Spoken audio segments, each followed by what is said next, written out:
Hey, what's up, guys? Thomas Edwards, creator and author of The One Up Effect, showing you how to have fun becoming your most complete self. In this video, I'm going to share with you how meditation and journaling saves my life.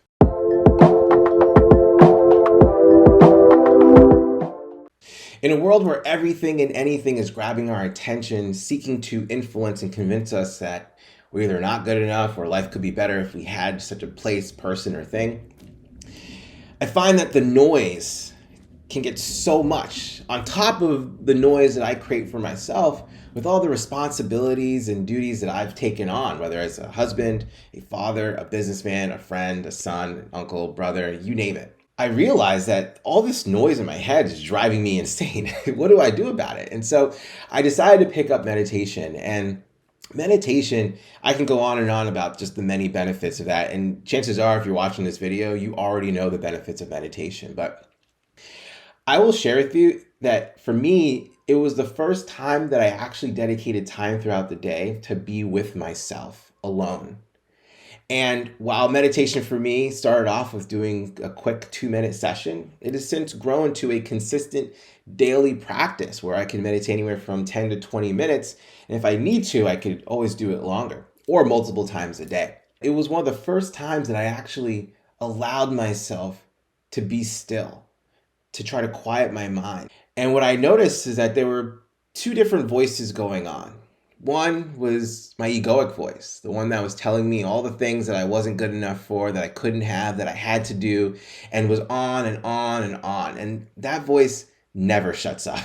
It is constantly going, trying to get its way so it can influence my behavior, influence my feeling and my actions.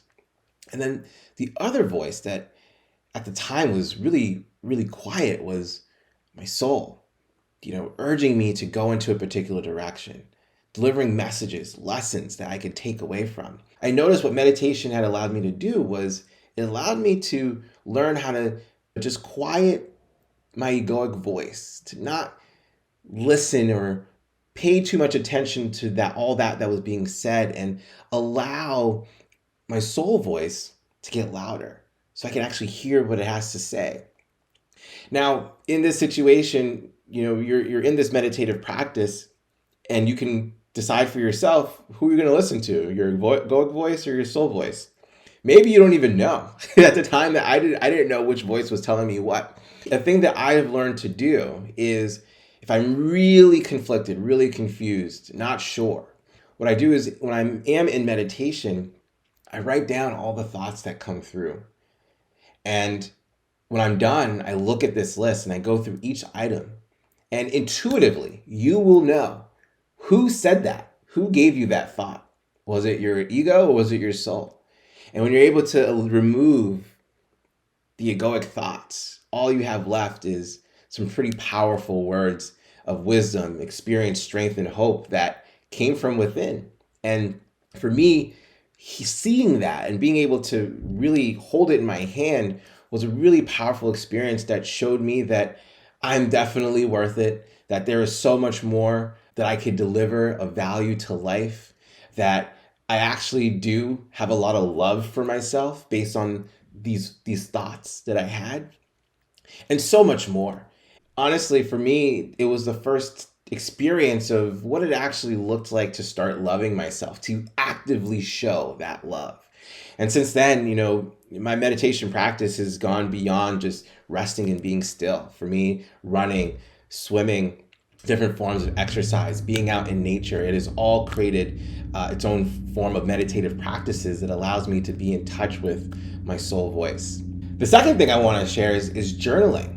I never used to be able to journal. I was always kind of like a stream of consciousness person, but the problem was I would just kind of get in all these thoughts and words out, and usually it was from an emotional place, and so I wasn't really paying attention to what was to be learned from these experiences. I was kind of just venting. And so I decided to take a different approach, and through a cognitive behavioral therapeutic technique that I learned to modify, I allowed myself to figure out, well, what's actually triggering me. What I found really special was by journaling and going through this process that I created to find out what's the lesson I'm to learn here? What are the stories that I'm telling myself that are either true or untrue? What would life look like if that story wasn't in my life? What's a new story that I could create for myself that can lead to a better life for myself and others? And how do I apply these lessons I'm learning, not just to one area of my life, but all areas of my life? It has completely transformed how I approach problem solving that I encounter in my life, whether it's an external problem or an internal conflict that I may be experiencing. And oftentimes these days, I have a lot of internal conflicts that I work myself through that ultimately requires a lot of healing. And having this journal allows me to experience a lot of that healing so that I can show up into the world, better, focused, energetic, and with purpose. If I didn't have this journal, a lot of these ideas and stories would still be in my head, basically running my life. And once I realized that a lot of these stories weren't helping me and being able to process them, it has since completely transformed my life. I want to know what you think. Do you meditate? Do you journal? How do you meditate and journal? What has been the most effective for you? For those who are here who might be exploring meditation and journaling, share your process below and see if that might inspire some ideas for those who are looking for it. Please like, subscribe, hit that bell, get notified when we put out videos, which happen almost every single day. And if you want to learn the exact process and science behind experiencing personal fulfillment in health, wealth, self, and romance without sacrificing happiness or professional ambition, you can go to thomasedwardsjr.com. Once again, this is Thomas Edwards reminding you to make life a game that you can win and have fun playing. Until next time, I'll see you around.